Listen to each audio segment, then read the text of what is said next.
लेके आइए कि क्या-क्या हुआ, क्या आपकी यानी एजुकेशनल क्वालिफ़िकेशन क्या है इस्लाम को लेकर या आप किस तरीके के मुसलमान थे? जब तक आप मुसलमान थे कैसा था वो दौर? उसके बाद फिर हम आगे बढ़े तो in my goes to you. जी, जी। देखिए, बचपन का दौर तो था कि जब मैं बहुत ज़्यादा रुचि नहीं करता था इन बातों में कि मज़हब क्या है, इस्लाम क्या है। हालाँकि मेरे वालिद साहब थे वो बहुत इस्लामी थे, बहुत तजुर्बेज़ात थे और बहुत पढ़ते थे कुरान वगैरह, सरकारी भी उनको काफ़ी इल्म थी। लेकिन मैं बहुत ज़्यादा इस तरफ इंटरेस्ट नहीं लेता था। लेकिन उनकी वफ़ात के वक़्त से ही जो है मेरा रुझान इस्लाम की तरफ चला गया और फिर मैं कुरान को और अहादीस को, इन सब चीज़ों को पढ़ना शुरू कर दिया। और जैसे-जैसे मैं पढ़ता गया, बहुत सारी बातें, जानकारी में आती गईं जो बड़ी अजीब लगी। मतलब अजीब कहने का मतलब कि भई जिसको कह सकते हैं कि गैर मामूली लगी और बहुत इम्प्रेस भी हुआ मैं इस्लाम से उस दौर में। जब मैं पता मैं छोटा उस वक़्त मैं कह सकता हूँ कि सरा-सरा सका था।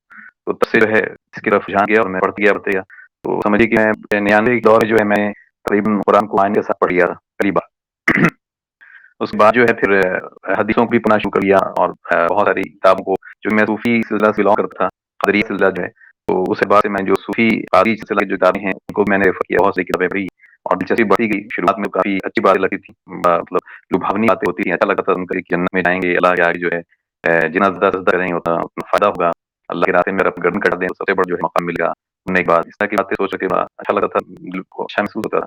लेकिन पढ़ते फिर उसके बाद फिर एक दफ़ा ऐसा मामला हुआ कि मैं जॉब के सिलसिले में सऊदी अरब चला गया। वहाँ जाने के बाद फिर वहाँ के लोगों से जो गैर मुक़ल्लिद होते हैं, गैर मुक़ल्लिद का मतलब है जो किसी इमाम की तक़लीद नहीं करते हैं, जो खुद से हदीसों को पढ़ते हैं और जो उनको समझ में आता है उसके हिसाब से जो है वो अपना अक़ीदा बनाते हैं। और इस्लाम में जो है ज़्यादातर लोग मुक़ल्लिद होते हैं अभी के वक़्त में जो किसी न किसी इमाम की तक़लीद करते हैं। तो सऊदी अरब में बहुत सारे गैर मुक़ल्लिदीन से मेरी मुलाकात हुई और फिर हदीसों की तरफ रुझान गया और उसे जब पढ़ना शुरू किया तो पता चला ये तो जो इमाम साहब की बातें हैं उससे टकरा रही हैं। बहुत सारी बातें ऐसी नज़र आई जो फ़िक़्ह में जो बातें बताई गई हैं उससे मुतज़ाद थी, उससे ख़िलाफ़ी थी। तो इस बेसिस पर मैंने जो है अपने तौर पे तहक़ीक़ शुरू की। वहाँ पे मैं कुछ वहाँ के बड़े उलमा के साथ रहा, वहाँ पे मैंने फ़िक़्ह को भी सीखा, फ़िक़्ह हम्बली जो है उसको मैंने वहाँ पर पढ़ा। हदीसों के ऊपर मैंने इल्म लेने की कोशिश की, इसकी डेप्थ में जाने की कोशिश की और साथ ही साथ कुरान के ऊपर भी जो है मैंने तफ़सीर वग़ैरह जो है उसको रेफ़र करना शुरू किया। तो फिर उसके बाद धीरे-धीरे जो है 2009 के आस-पास में ऐसा मसला हुआ कि बहुत सारी बातें जो है वो कॉन्ट्राडिक्टरी नज़र आने लगी और साथ ही साथ बहुत सी ऐसी बातें नज़र आई जो जिसको कह सकते हैं कि वो इम्मोरल हैं, अजीब-ओ-गरीब हैं। सुनकर की बातें जो है वो कोई भी जो मतलब जो एक नैतिक इंसान है, मोरल आदमी है, वो उन बातों को कबूल नहीं कर सकता। फिर मेरे सवाल शुरू हुए, जो मेरे जो उलमा थे जिनके साथ मैं रहा हूँ, मेरे आबिद थे, उनके साथ सवाल शुरू हो गए। उन्होंने कहा जेल में पड़ रहे हो तो सवाल ना करो, सवाल करोगे तो गुनाह हो जाओगे। तो मुझे बड़ा अजीब लगा कि भई ये मामला है, अगर आप सवाल करें और गुनाह हो जाए तो फिर मसला है इसमें कहीं न कहीं। फिर मैं बहुत तहक़ीक़ शुरू कर दी, मैंने शियाओं की किताबें पढ़नी शुरू कर दी, चूँकि मैं सुन्नी से बिलॉन्ग करता हूँ। तो उससे पहले मैंने सुन्नियत की किताबें ही पढ़ी थी, लेकिन फिर मैं शियाओं की किताबें भी रेफ़र करना शुरू कर दिया। देखा कि रसूलुल्लाह की फ़ैमिली को ही जो है बहुत गलत तरीके से मारा गया, उनको उनके साथ अच्छा बर्ताव नहीं किया गया। तो ऐसे सवालात बहुत सारे आते गए। करते-करते ये करीबन 2013 के आस-पास का मामला है। जब सारी हरकत से मैं थक गया, मुझे लगा कि नहीं इसमें कोई सच्चाई नहीं है, किसी से पूछता हूँ तो कोई इसको कहते हैं वाजिब जवाब जिन दे पाता है। वहाँ पर सऊदी के बड़े तसल्ली बख्श बोल आदमी सकते हैं, हैं? हाँ, तसल्ली बख्श जिसको कह सकते हैं, बिल्कुल। तो वहाँ पर सऊदी के बहुत बड़े मुफ्ती गुज़रे हैं, शेख बिन बाज़। उनका फ़तवा है कि ज़मीन जो है चपटी है, हर कोई इसको गुल माने तो वो काफ़िर है। अब ये बातें तो अपने आप में बड़ी अजीब है, मसख़ूर वाली बातें हैं, फिर भी मैंने कहा वहाँ देगा। मैं मेरे जो आलिम दीन थे मैं उनके पास गया, भई ये फ़तवा क्या है ये? तो उन्होंने कहा कि शेख साहब से क्या है? मैंने कहा आप मानते हैं कि ज़मीन चपटी है? उन्होंने कहा हाँ। मैं बोला लेकिन जो आज साइंस ने प्रोग्रेस किया है, तो वो तो ये बता रहा है कि ये ज़मीन चपटी नहीं है। तो कहा कि तो साइंस की बात तो मान लो, अल्लाह की बातों को नहीं मानते हो। तो मैंने कहा कि ये चीज़ें प्रैक्टिकल है, ये तो आँखों के सामने आ रही हैं। तो उन्होंने एक बस जो आज आप प्रोजेक्ट देखेंगे हर मुसलमान चाहे वो पढ़ा लिखा हो, ना हो, बहुत बड़ा आलिम दीन हो, उन सब के पास ना एक बहुत ही अच्छा जो है वो क्या बोलते हैं बहाना होता है, किसी भी चीज़ को कि ये यहूद नसरा की साज़िश है। किसी भी बात के पीछे वो यहूद नसरा को लगाते हैं, उनकी साज़िश।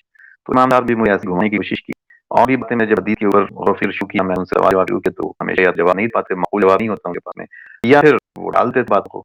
कर फिर 2013 के आस-पास में जो है, मुझे समझ में आ गया कि ये जो मज़हब बना के पेश किया गया सामने, इसके अंदर कोई भी ऐसी बात नहीं है जिसको एक सोचने-समझने वाला इंसान कबूल कर सकता है।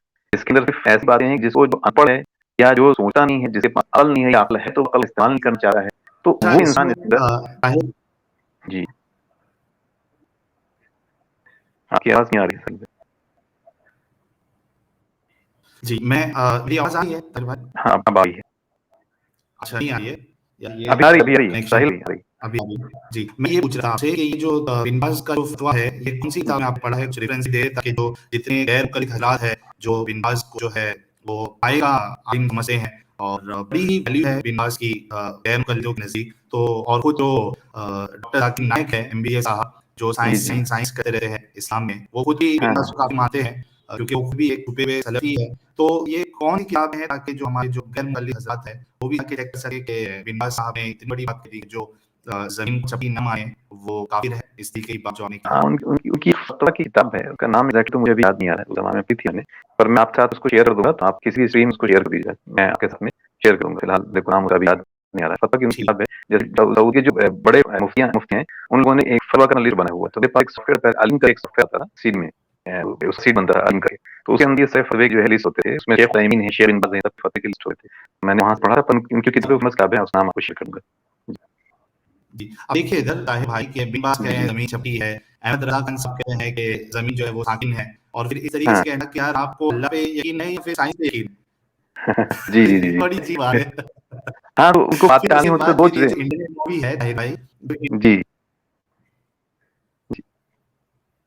जी, हाँ, समझ मैं रही ये कह हैं रहा आप। था कि जो ये इंटरनेट मौलाना है, ये साइंटिस्ट मौलाना, हाँ, मैं ये कह रहा था कि ये जो इंटरनेट साइंटिस्ट मौलाना लोग हैं, फिर ये ज्ञान हाँ। देते हैं कि कुरान में साइंस ही साइंस है, और जब आप इस तरीके के सवाल करो तो फिर वो पूछते हैं, वो कहते हैं पीछे से कि आपको साइंस पे ज़्यादा भरोसा है या फिर अल्लाह की बातों पे भरोसा है, ये कैसा दोगलापन है इनका? ये दोगलापन एक्चुअली क्या है कि आप देखें ना कि जितने जो ये क्या बोलते हैं मुसलमान हैं पूरी दुनिया में, आप देखें ये कितने सारे फ़िरक़ों में हैं। मतलब पूरे तितर-बितर हैं, कोई किसी को नहीं मान रहा, कोई किसी को नहीं मान रहा, कोई किसी को गलत बोल रहा है, कोई किसी को सही बोल रहा है, और सब ढंग की चुप्पी कह रहे हैं कि हम सब सही हैं। जबकि इतनी बड़ी जो है कि इनके अंदर जो डिफरेंसेस हैं उसको देखा जाए, कि उसके बेसिस पे एक-दूसरे को मुश्रिक और काफिर बोल रहे हैं। लेकिन सब जो है ढंग की चोट कहते हैं हम सही हैं। और जब ये बात हुई ना मुसलमान कितने तो बोलते हैं 1.9 बिलियन हम मुसलमान हैं पूरी दुनिया में। लेकिन आप देखें कितने फ़िरकों में बँटे हुए हैं और अलग-अलग उलमा और मौलाना के पीछे चल रहे हैं। क्योंकि मसला क्या है साहिल भाई, मसला ये है कि जो कुरान है ना उसका जो इंटरप्रिटेशन लोगों के सामने रखा गया है, वो इतना बेतरतीब है कि उसे कोई भी इंसान अगर थोड़े से सोच के हिसाब से पढ़ेगा ना, तो उलझ जाएगा। जब उलझ जाएगा तो क्या करेगा, मजबूर हो जाएगा, वो बोलेगा भाई जो इमाम साहब उन्हीं बात को मानते हैं, अदरवाइज़ इसमें प्रॉब्लम है। ऐसा मामला। तो इमाम साहब जो बैठे हैं उनको जो चीज़ें बताई जाती है फ़िक़्ह के हिसाब से वो ये हिसाब से चलते हैं। और जो इंडिविजुअल सर्च होते हैं वो अपना फ़िक़्ह पा लेते हैं। जैसे कि सलाह अहमद साहब हैं, डॉक्टर जावेद अहमद आमनी हैं, ये डॉक्टर ज़कीर नाइक हैं, इन लोगों ने अपनी फ़िक़्ह पा ली है। और बाकी वो इनसे हट करके जो दारुल उलूम से पढ़ के आते हैं, उनके फ़िक़्ह ले आए हैं, पुराने फ़िक़्ह ले आए। तो ये मसला है इनके साथ में कि इतनी ज़्यादा इख़्तिलाफ़ी बातें हैं कि ये उलझ जाए। अब उसके पास जवाब नहीं होगा तो क्या कहेंगे? यही कहेंगे भाई ज़बरदस्ती मानो अल्लाह की बातों को। आपकी आवाज़ हेलो?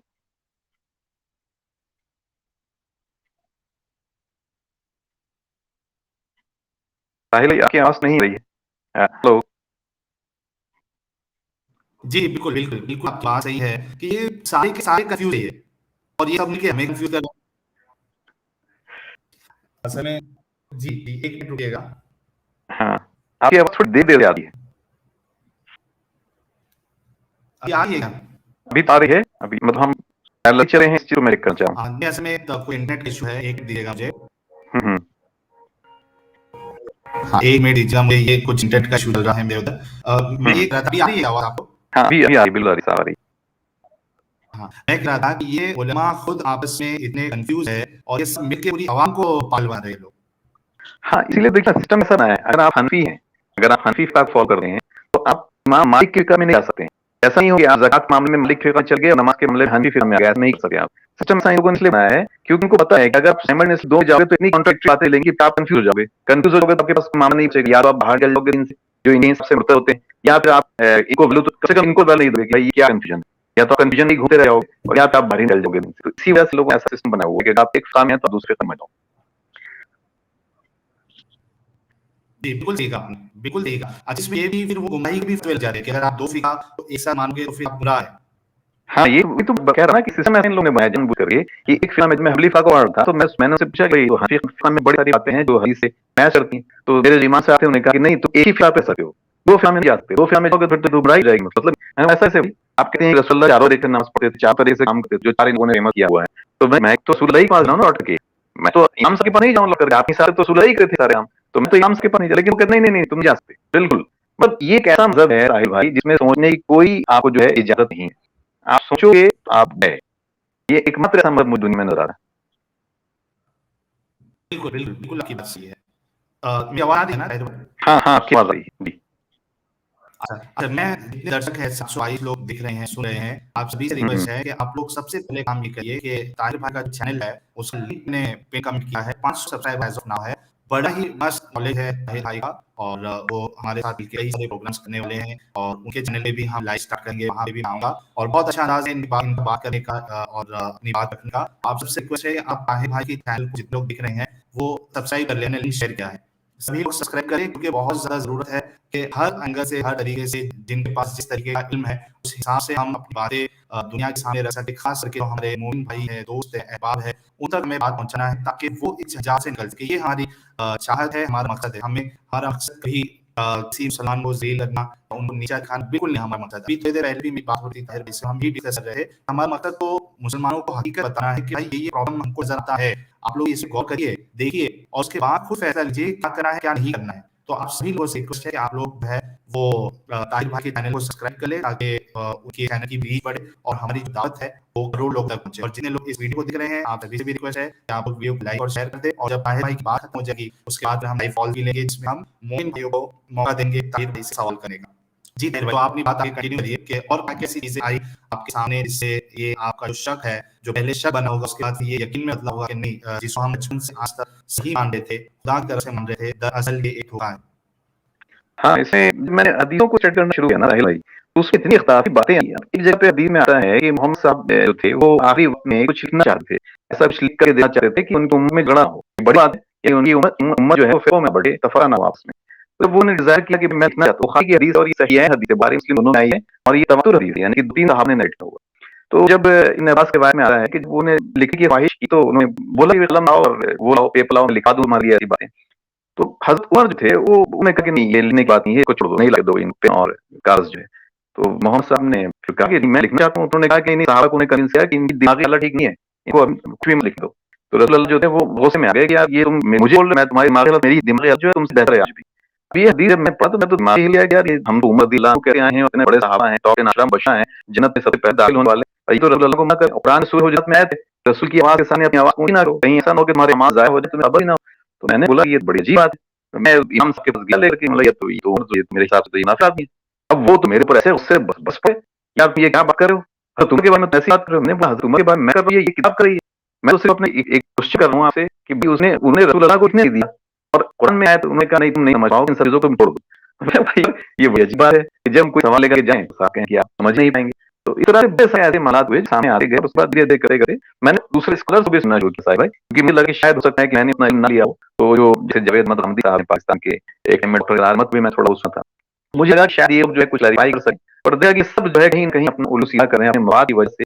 ये सच्ची बात को पेश नहीं कर रहे हैं, ये बातों को तोड़-मरोड़ करके पेश कर रहे हैं, जो कि हकीकत नहीं है। साफ बता रहे हैं और हकीकत को छुपा दे रहे हैं। तो ये चीज़ें जब सामने आ गई तब मुझे लगता है कि इसका मतलब है कि सच्चाई जो है वो इस मज़हब में नहीं है। बाकी हाल मैं उसके बाद तहक़ीक़ में लगा रहा, और मैंने फिर कुरान को जब पढ़ना शुरू किया, कवायद को का इल्म मेरे पास थोड़ा उस टाइम मेरा शौक बढ़ा, फिर मैंने जो है कवायद जानने की कोशिश की, किताबें खरीदी और ग्रामर को सीखना शुरू किया। तो फिर जब मैंने कुरान को पढ़ना शुरू किया था तो ताज्जुब ही लग गया यार, कुरान की क्या मतन जो है कुरान का वो क्या है, टेक्स्ट क्या है, और उसके मानी लोग बयान कर रहे हैं। उसमें ग्रामर तो बिल्कुल खची उड़ा दी है लोग ने। यानी प्रीपोज़िशन जो है, उर्फ़ जो है वो नहीं है, ठीक है? ज़मीर जो है वो नहीं है, इस्म वो नहीं है, सिफ़त वो नहीं है। क्या बोलते हैं आपको, इसमें नकरा वो नहीं है, माफ़ा वो नहीं, हर चीज़ को बिल्कुल बुरी तरह से बदल दिया। वो पढ़ते-पढ़ते फिर जाके समझ में आया कि अच्छा ये सब सारा कुछ जो है बनाया गया है, एक सियासी निज़ाम बनाया गया है। इस्लाम असल में है कबायली सोच वाला सियासी निज़ाम है, जो ये चाहता है कि पूरी दुनिया पर अपनी हुकूमत को कायम रहे। और इसके 2 अलग जो है शल शुरुआती दौर में आती 3 शक्ल रहते हैं, ख़वारिज के नाम से शुरू होता है, एक सुन्नी और एक शिया। और इन तीनों ने यही कोशिश किया है कि कैसे भी करके हम अपनी हुकूमत को साबित करें और पूरी दुनिया में इस हुकूमत को कायम किया है। और ये क्योंकि इससे पहले क्रिश्चियनिटी ने यही काम किया था, कॉन्स्टेंटिनोपल ने जो बाइबल को इंटरप्रेट करके उसके बाद क्रिश्चियनिटी को एक्सेप्ट करके पूरी दुनिया में हुकूमत अपनी थोपने की कोशिश की थी। तो उसी का हाल लेकर के इन लोगों ने फिर उसमें क्या हुआ कि जो फारसी लोग आए तो उन लोगों ने पूरे भारत की कहानी इसके अंदर घुसा दी। जो ज़ोरास्ट्र की जो कहानियाँ हैं, ज़ोरास्ट्रियनिज़्म की, उसी से नमाज़, उसी से रोज़ा, उसी से जो है ये मिराज का वाक़या और बहुत सी चीज़ें इस्लाम के अंदर तो उसमें दाखिल कर दिया गया, और धीरे-धीरे करके जो है इसको एक मज़हब के तौर पे लोगों को पेश किया गया, और लोग जो है उसके बाद ब्लाइंडली जो है इसको मानते चले आए। आज भी आप देख रहे हैं कि जो लोग इस्लाम को मानते हैं, गवाही देते हैं, नमाज़, अज़ान अज़ान बच्चा पैदा होता है तो कान में अज़ान दिया जाता है, और उसी टाइम ये बाहर जाती है, अशहदु अल्ला इलाहा इल्लल्लाह, अशहदु अन्ना मुहम्मदुर रसूलुल्लाह। अब साहिल भाई मुझे एक बात आप बताएँ, थोड़ी-सी सोचने की बात है कि अगर मान लिया मुझे कोई किसी केस में मुझे फँसाया गया है और मुझे खड़ा कर दिया गया कटघरे में, जज के सामने एक आदमी आया और उससे पूछा है कि भाई इसने वो कारनामा किया था कि नहीं? इसने वो चोरी की थी कि नहीं? तुमने देखा था कि नहीं? वो आदमी एक साहब मैंने देखा तो नहीं था, मैंने बस सुना था, और जज सुने हुए की गवाही पर मुझे सज़ा दे दे, तो क्या ये बात जस्टिफाइड होगी? क्या कोई भी मुसलमान इस बात को कबूल करेगा, दुनिया का कोई भी मुसलमान? लेकिन इन्होंने ना मोहम्मद को देखा, ना अल्लाह को देखा, और गवाही तो कैसे चौड़े दे कि बच्चा पैदा हो रहा है उसके कान में अज़ान, और उसके बाद से करीब 5 टाइम है अज़ान चल रहा है, अज़ान चल रहा है, ठीक है? सोचिए साहिल भाई, मतलब कैसी अजीब बात है। तो ये सारी चीज़ें जो होती गई धीरे-धीरे करके, तो फिर वहाँ से इसमें रहने की कोई मतलब रीज़न नहीं था मेरे पास में, तो मैं इस बार हो गया। लेकिन फिर मैंने कुरान को स्टडी किया तो पता चला कि कुरान जो है वो एक दूसरा मैसेज देता है, और कुरान जो है उसको बहुत बुरे तरीके से मॉडिफाई किया गया है। कुरान असल में जो मैं समझ सका हूँ साहिल भाई, एक तरह का फिलोसफिकल रिसर्च है, जिसमें हाइपोथेसिस रखा गया है, इलस्ट्रेशन, और उसके थ्रू जो है बातों को बताया गया है। अगर आप तहकीक करेंगे तो आपको पता चलेगा कि जो ईसा और मरियम वाली कहानी है ना, कुरान के अंदर भी इंटरप्रेट की जाती है, बाइबल के अंदर भी है। अगर आप उसके पीछे जाएंगे तो पता चलेगा कि ये मिस्र में भी यही कहानी हुई थी 2000 ईसा कबल, यानी 2000 बीसी में। ये कोई रॉन नाम का एक किंग था, उसकी एक आंख को फोड़ दिया गया था, तो उसकी एक ही आंख रह गई थी। तो उसके बारे में भी यही कहानी कि वो किसी वर्जिन लड़की से पैदा हुआ था और उसको सलीब पे चढ़ा दिया गया था। तो ऐसी कहानियां आपको और भी जगह मिलेंगी। तो ये मेरे हिसाब से जब मैंने कुरान को समझा जिस हिसाब से, तो उसमें समझ में आया कि हाइपोथेसिस के ऊपर बेस करके एक रिसर्च पेश किया गया है, जिसमें आपके शऊर के अंदर, आपके ब्रेन के अंदर क्या क्या चीजें होती हैं उसको बनाया गया है, उसको डिपिक्ट किया गया है स्टोरीज के थ्रू, कैरेक्टर के थ्रू, एजेस के थ्रू। लेकिन इन लोगों ने क्या किया, उसमें सारी कहानियां जो है उसको लिटरली जो है उसको एक रसूल एक बना करके या जो भी एक कैरेक्टर बना करके, और उसके थ्रू पूरे चीजों को एक कहानी सेटर की भी मक्का में ऐसा हुआ, मदीना में ऐसा हुआ, और इस तरीके से जो है इसको प्रोपेगेट किया। और फिर आकर के एक मजहब जो है आज जुन्नी मजहब के तौर पर दुनिया में मौजूद है, इसके अंदर हजारों इख्तिलाफ है, लेकिन वो इस बात को मानने का ये नहीं है, इसके अंदर इख्तिलाफ है। अब आप एक चीज और देखेंगे आप कि सारे मुसलमान किसी भी पूछिए, चाहे वो बहुत पढ़ा लिखा इंजीनियर हो, डॉक्टर हो, या फिर नहीं पढ़ा लिखा हो, कोई शिक्षा लाने वाला, जाके पूछिए कुरान जो है वो ये मतलब क्या मुकम्मल किताब है, वो चैलेंज करके आपको कहेगा कि ये 14 साल में इस किताब में एक डॉट नहीं हुआ। लेकिन ये आप बड़ी अजीब बात है। मैं पूछा कि लोगों को, भाई तुम थे 14 साल पहले, बोला नहीं था, लेकिन नहीं हुआ। तुमने बोला कैसे इस बात को कह रहे हो नहीं हुआ, कि एक जगह वर्ष है, एक जगह हफ्स हो रहा है, एक जगह मतलब अलग अलग प्राण मौजूद है। मैंने बोला उसमें तो नुक्ते का भी बदलाव है, कहीं ज़ेज़ब का बदलाव है। इब्न अब्बास कह रहे हैं कि मैं पढ़ रहा हूँ व इन्नहु लअलम लिसाअती, जाबिर बिन अब्दुल्लाह कह रहे हैं कि मैं पढ़ता हूँ व इन्नहु लअइल्म लिसाअती। मैंने वो दोनों के मान में फर्क हो गया, तो तुम कह रहे हो कि ज़ेज़ब का भी फर्क नहीं है। तो मैं कई लोगों से लगा, लोग से पूछा, लेकिन इंटरेस्टिंगली अजीब बात है कि उनको कुरान पढ़ भी नहीं, उन्होंने कभी पढ़ा नहीं, लेकिन दावा एक में ऐसा कर रहे हैं कि भाई 14 साल इसके आदमी ड्रॉप नहीं हुआ। आप कॉन्फिडेंस के अलावा काम पर है वो लोग। गजब कॉन्फिडेंस था, गजब कॉन्फिडेंस था। और सबसे बड़ी बात है कि लाइव में कॉन्फिडेंस। कॉन्फिडेंस चाहिए। जी जी जी जी। बहुत ही अजीब बात है। जी, अच्छा मैं ताहिर भाई असल में जी आप मैं रुकना ही चाह रहा था, लेकिन मेरा पूरा गौर था वो उस बात पे था जो आपने हज़रत उमर के बारे में बताई कि मोहम्मद साहब का जो है, हज़रत मोहम्मद साहब जो है वो उनका आखिरी वक्त है, वो बीमार है और वो कुछ लोगों को कुछ पैगाम देना चाह रहे हैं, वो किताब मंगा रहे हैं, जो मंगा रहे हैं। हाँ और हज़रत मोहम्मद साहब हज़रत उमर जो है वो इस तरीके का उनका रवैया, तो क्या ये एक बहुत बड़ी वजह हो सकती है जो जो हमारे शिया हज़रात है वो हज़रत उमर को जो है वो गालियाँ देते हैं और उनको बुरा भला कहते हैं, ये एक मेरे ख्याल से हाँ, बहुत बड़ी वजह हो सकती है।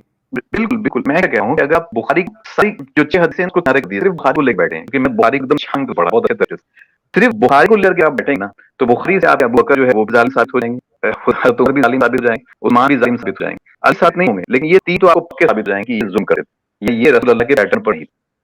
बहुत सी बातें हदीस के अंदर। लेकिन अब जब ये हदीस सामने आ गई है, क्योंकि जी आमतौर पे जो अवाम है उन लोगों को ये सब हदीस बतानी नहीं जाती है कि जिस तरीके से हज़रत मोहम्मद साहब ने यानी हज़रत उमर ने हज़रत मोहम्मद साहब के साथ जो आखिरी वक्त में किया, तो अब जितने सुन्नी हज़रात, जितने मुमिन हैं, वो अगर सुन रहे हैं हदीस बात को और वो जाके चेक करें कि ऐसा हुआ था या नहीं हुआ था, तो आप क्या कहेंगे उन बारे में? क्या ये गुस्ताखी नहीं थी मोहम्मद साहब की? आप क्या बिल्कुल। तो कहेंगे? इनको बिल्कुल सोचना चाहिए, तो बहुत बड़ी गुस्ताखी है। अभी साहिल मैं आपको एक और सुनाता हूँ आपको। अल्लाह के रसूल जो थे, अल्लाह के रसूल के वक्त में क्या हुआ कि उन्होंने उनके घर में रहते थे जैद, ठीक है, उसामा बिन जैद। एक तो जैद जो थे जिनके इनके भाई से फिर शादी का सही हुआ, जैद बिन ज़ैद जहश बिन का। हारिसा? जी जैद बिन हारिसा। अब वो जैद जो थी, चूंकि इनके घर में रहते थे, मोहल्ले बेटा तौर रखा था अल्लाह के रसूल ने, तो अहल बैत में से जमात थे। उनके बेटा जो थे उनका नाम उसामा था, जैद जो बेटा थे पहली वाली बीवी से। और वो उसामा जो थे वो भी रसूल के घर में रहते थे, अहल बैत की तरह, तो बहुत करीब थे रसूल के लिए, सब बहुत करीब थे। अब हुआ ये कि एक काफिर था, वो रसूल का बड़ा दुश्मन था, हदीस में जो बात है वो बता रहा हूँ। उनको भेजा गया जैद को, क्योंकि वो बहुत अच्छे तीरंदाज भी थे और बहुत तलवार चलाने माहिर थे, उनको भेज गया पकड़ने के लिए। इन्होंने जब उसको पकड़ा, तो जो काफिर था उसने जैसे इन तलवार चलाया ना उसके तरफ मारने के लिए, उसने कहा ला इलाहा इल्लल्लाह। या देखिए उसने सिर्फ ला इलाहा इल्लल्लाह कहा, मोहम्मद रसूलुल्लाह नहीं, ला इलाहा इल्लल्लाह। उसके बाद जैद ने तलवार चलाया, उसका गर्दन उड़ा दिया। अब ये बात किसने बता दी? रसूलुल्लाह को। रसूल अल्लाह जो है वो उन्होंने बुलाया कि बुलाओ को उसामा को। अब उसामा आए तो रसूल अल्लाह ने पूछा भाई उसामा तुमने तो क्यों मारा? तो उन्होंने कहा कि भाई मैंने वो मार दिया कि वो डर से आपका ला इलाहा इल्लल्लाह पढ़ता ना, उसको ऐसे ईमान नहीं था। तो आगे रसूल ने कहा कि यार उसके दिल के अंदर चले गए थे देखने के लिए, वो डर से ला इलाहा इल्लल्लाह पढ़ता, क्या करोगे कल रोज़े हश्र में वो कलम तुम्हारे लिए मुसीबत बन जाएगा। तो अब ये नहीं बड़ी बात हुई, अल्लाह के रसूल ने मुंह फेर लिया उसामा बिन ज़ैद से। अब देखिए अबू बकर के ज़माने में क्या हुआ कि कुछ लोग थे, उन्होंने कहा कि रसूल अल्लाह खत्म हो गए, तो अबू बकर के हाथ पर हम ज़कात पैसा नहीं देंगे, ज़कात पैसा जो है हम ऐसे निकाल देंगे, लेकिन हम अबू बकर के हाथ में नहीं, अबू बकर रसूल थे नहीं। तो अबू बकर ने कहा कि हम उनके खिलाफ जिहाद करेंगे और उनका जो है हम उनका कत्ल करेंगे, और अपनी पूरी टीम तैयार की, उन सब लोगों को मरवा दिया। ना वो ना से मुनकिर थे, ना वो आप रोजा के मुनकिर थे, ना वो हज के मुनकिर थे, ना ईमान के मुनकिर थे, ला इलाहा इल्लल्लाह पढ़े, सारे मोहम्मद रसूलुल्लाह भी पढ़ते थे, लेकिन सिर्फ उन्होंने कहा कि हम अबू बकर के हाथ पर ज़कात रखें, ज़कात भी डालने तैयार थे। उन्होंने कहा कि हम इसको देंगे, और उस बेसिस पे अबू बकर ने पूरे के पूरे कौम को खत्म करवा दिया। ठीक है, अब ये भाई ये दोनों बात कितनी मुजाद है, आप ही सोचिए। बिल्कुल, बिल्कुल। बिल्कुल सही बात है आपकी। तो ऐसी ना मतलब सिर्फ बुखारी में इतनी सारी बातें भरी हुई हैं, अगर आप लोगों के सामने लेके बैठ जाए तो उनके पास सवाल और कुछ नहीं है, भाई तुम इसको मान लो और कुछ नहीं, आप दिमाग नहीं लगा सकते। और मैं ये पूछना चाहता हूँ इन सारे मुसलमान भाइयों से, मैं दरख्वास्त करना चाहता हूँ, पूछना चाहता हूँ, आप कुरान को पढ़ते हैं, कुरान में तो अक्ल के इस्तेमाल से जोर दिया गया है, तो आप प्रॉब्लम बोलते हैं कि अक्ल का इस्तेमाल करो। कुरान में सूरह यूनुस की आयत नंबर 110 10वां सूरा है, उसकी आयत नंबर 110 में ये कहा गया है कि जो लोग अक्ल का इस्तेमाल नहीं करते, अल्लाह उनके ऊपर गंदगी डाल देता है, गंदगी फेंक देता है जिस अल्फाज। अब मैं पूछना चाहूंगा कि भाई तुम अपने अक्ल का इस्तेमाल क्यों नहीं करे? अक्ल का इस्तेमाल को कुलमा पूछा करे कि इसका क्या जवाब? ये बात बिल्कुल मुतजादी है। एक तरफ रसूलुल्लाह मुंह फुला रहे हैं, अपनी घर के अहले बैत रहने वाले उस्मा बिन सुबत मारते, उस्मा बिन ज़ैद, और दूसरी तरफ आप जो है खल्क वाले लोगों को कह रहे हैं हाँ कल करो। ये तो नहीं लगता, सोचने वाली बात है। जी, जी, बिल्कुल, बिल्कुल गौर और फ़िक्र का मकाम होना चाहिए हमारे मोमिन भाइयों के लिए कि यार थोड़ा-सा तो दिमाग लगाना है यार, आप लोग क्यों सिर्फ़ हर किसी की बातों पे आ जा रहे हो? थोड़ा खुद से तहक़ीक़ करो, थोड़ा सोचो, थोड़ा इंसानियत को अपने सामने रखो और उसके बाद सोचो कि जो-जो बातें इस्लाम में बताई गई है या जो-जो काम इस्लाम के नाम पर हुए हैं, क्या वो वाक़ई में काबिले यानी क्या कहेंगे उसको एक्सेप्टेबल है वो काम? अगर आप काबिल उसको कबूल नहीं है वो, सही बात है। काबिल कबूल बिल्कुल। थोड़ा तो आप लोग जो है ना, हम आपके दुश्मन नहीं हैं यार, हम आपके दुश्मन नहीं हैं, हम आपको अपना दुश्मन नहीं समझते, आप भी हमको अपना दुश्मन मत समझो। हम ये काम कोई पैसों के लिए नहीं कर रहे हो, आप लोग के ज़हन में ये चीज़ चढ़ गई है कि हमको जो है वो करोड़ रुपए मिलते हैं, जिसकी बुनियाद पे हम जो है वो इस तरीके के चैनल चल रहे हैं। नहीं, बिल्कुल ऐसा नहीं है मेरे भाई, बिल्कुल पैसों के लिए नहीं कर रहे हैं। हम ये नहीं, आपके सामने हकीकत को बयान कर रहे हैं, आप लोग जाकर देखो तो सही ना, कम से कम बाद में फिर इल्ज़ाम लगाना।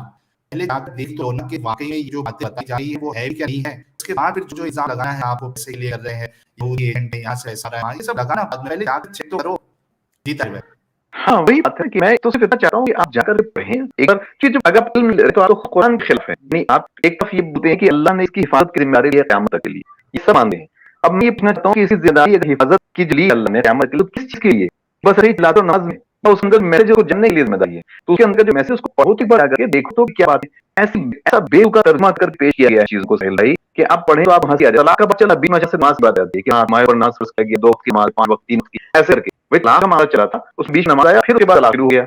ऐसा कौन कर सकता है? कोई भी सेंसिबल इंसान ऐसे बात नहीं कर सकता है। अब प्रीपोज़िशन में इतना बुरे तरीके से इन लोगों ने कुरान के अंदर में चढ़ बदल दिया है कि चीज़ें ना एक था ना नदी से पानी ले जाओ और नदी में पानी ले आओ। ये दोनों सेंस बिल्कुल मुतज़ादी हैं, अलग हैं, ठीक है, मुख़ालिफ़। लेकिन इन लोगों ने नदी से पानी ले जाओ और नदी में पानी ले जाओ, दोनों को अलग-अलग चेंज कर दिया। मतलब एक जगह कह रहे हैं कि नदी से पानी ले जाओ, था लेकिन उनको बना दिया नदी में पानी ले जाओ। बातें बिल्कुल अलग नदी हो में गई। पानी ले जाओ। हाँ, तो इस तरह से इस्तेमाल किया प्रीपोज़िशन को। तो ऐसा मतलब बेतरतीब तरीके से पेश किया कुरान को, और साथ-साथ जो सारा जो स्टोरी बना है लोगों ने, और इस स्टोरी को कोई भी आदमी देखिए, अगर आप बनता इस्तेमाल करते हैं, अगर आप मोरल इंसान हैं, तो आप ही सोचिए कि अगर किसी इंसान से जो ज़िना हो जाता है, सपोज़ जैसे आपने देखा बहुत सारी तस्वीरें आती हैं सोमालिया की, ठीक है, नाइजीरिया की या इधर अरब की, किसी को ज़मीन में आधा गाड़ करके और उसको पत्थर से लोग मारते हैं। क्यों? भाई वो रानी है, उसने ज़िना किया।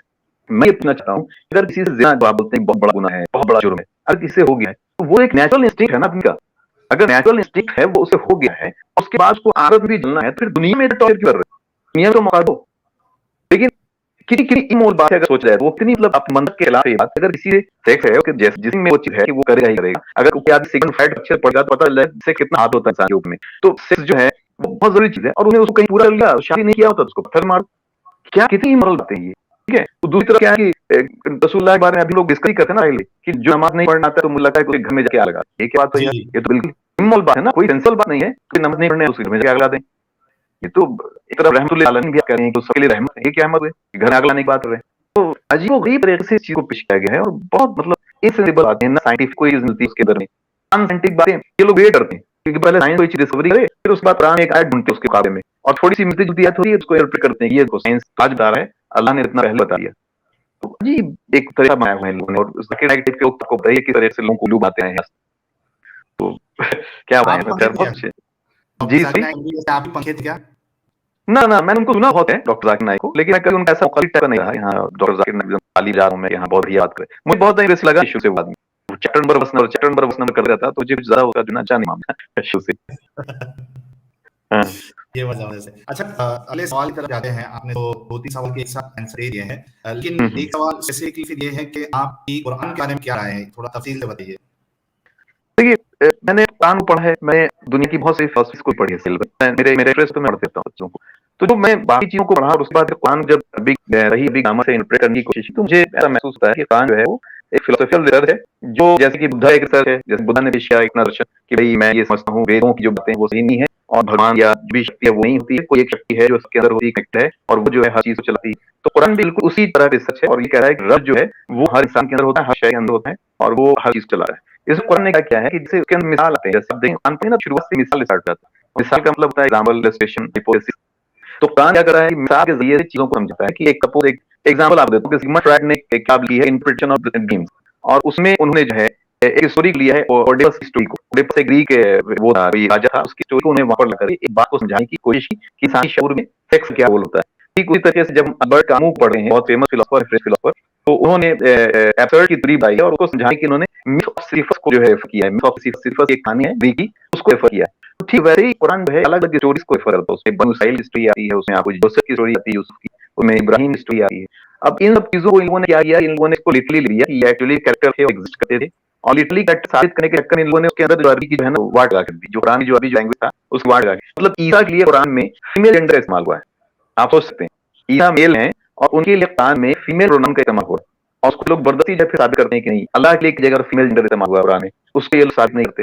आप जैसे जैसा वन वो थिंग इन मिसाल आपको दे रहा हूँ, कुरान जब लोग ट्रांसलेट करते हैं या अय्युहल्लज़ीना आमनू, ठीक है, जी एग्जांपल आपको दे रहा हूँ, तो फेमस से हर जम मिलेगा वो या अय्युहन नासू, सूरह निसा की पहली आयत, ठीक है, या अय्युहन नासू, उससे जो तर्जुमा आप देखेंगे उसमें तर्जुमा देखेंगे कि उन्होंने या का तर्जुमा किया है और अना का तर्जुमा किया है, अय्युहा तर्जुमा नहीं किया है, ठीक है। या के मानी होते हैं ए, ठीक है, बोला था ना, या रबी या अली, ए अली, ठीक है, तो या के मानी ए हो गए, और अलनास मानी ये करते हैं इंसानियत के, तो अल्लाह के हाँ मानी इंसानियत के हो गए, तो ए इंसानियत हो गए, लेकिन अय्युहा कहाँ चला गया, समझ गए? उसका ठीक क्या उस माना तरह आई, ये दो लफ्ज से मेरे बना, आई और आई जो है वो है, और साथ में हाँ हाँ ये प्रोनाउन है, ज़मीर है, जो कि फीमेल के इस्तेमाल होता है। कहते हैं रज़ी अल्लाह तआला अन्हा, आयशा के बारे में बोल रहे हैं या कि सहाबिया के बारे में, या मरियम के बारे में बोलते हो अलैहा सलाम, आप बोलते हैं ना वहाँ पर, हाँ, तो वो वहाँ रेफर कर रहा है जो है उसके, यानी उसके जो फीमेल जेंडर का रेफर कर रहा है, ए उसके, या ये नास के मानी इंसानियत के लिए जा रहे हैं, सब तक इंसानियत नहीं है, अलग होते हैं, तो उसके लिए ए उसके इंसानियत के लोग, ठीक है, तो उसकी तरफ रेफर कर रहा है, उसके, और वो फीमेल जेंडर है उसके, ठीक है।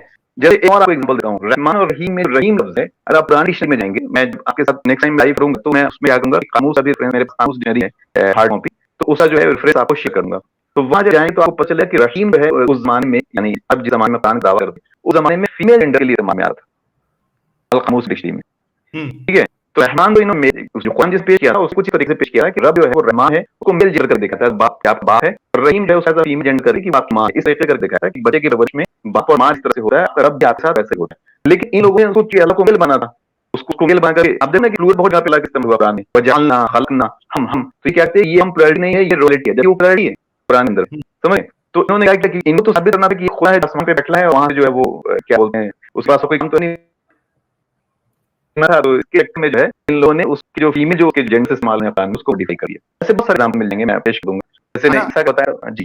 तो भाई मेरा सवाल आपसे ये है कि जैसा आप मुझे बताया था आपके बड़े बड़े जो उलमा है वो आप उन्हीं संगत में आप रहे हैं, खास करके जो सऊदी में या इस तरीके से, तो ये चीजें आपने उनसे डिस्कस नहीं की या इस तरीके की है, और क्या जवाब उनका?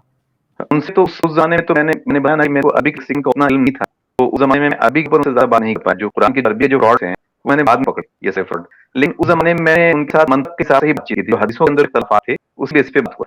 लेकिन अब जब मैंने इस चीज को पढ़ा, तो चूंकि मेरे साथ बहुत से लोग आज भी कनेक्टेड थे, अब तो शायद कम ही रह गए हैं, बहुत से कनेक्ट कर चुके हैं फेसबुक पे भी, और कुछ तो नंबर ही है मेरे पास में, उनकी तरफ मैं बक चुका हूँ, मेरे पास नंबर मौजूद है, तो उनके साथ मैंने रब्ता किया था और उनसे मैंने ये सारे सवाल किए कुरान को लेकर के, जैसे कुरान में रसूल जो है उसके लिए फीमेल जेंडर इस्तेमाल का इस्तेमाल होता है, तिलक रसूल, ठीक है, तो तिलक फीमेल जेंडर है, तो उसी तरीके से ईसा के लिए या फिर इस जगह पर जो है कुरान के जो लवी मान होना चाहिए वो उन्होंने दिया है उसमें।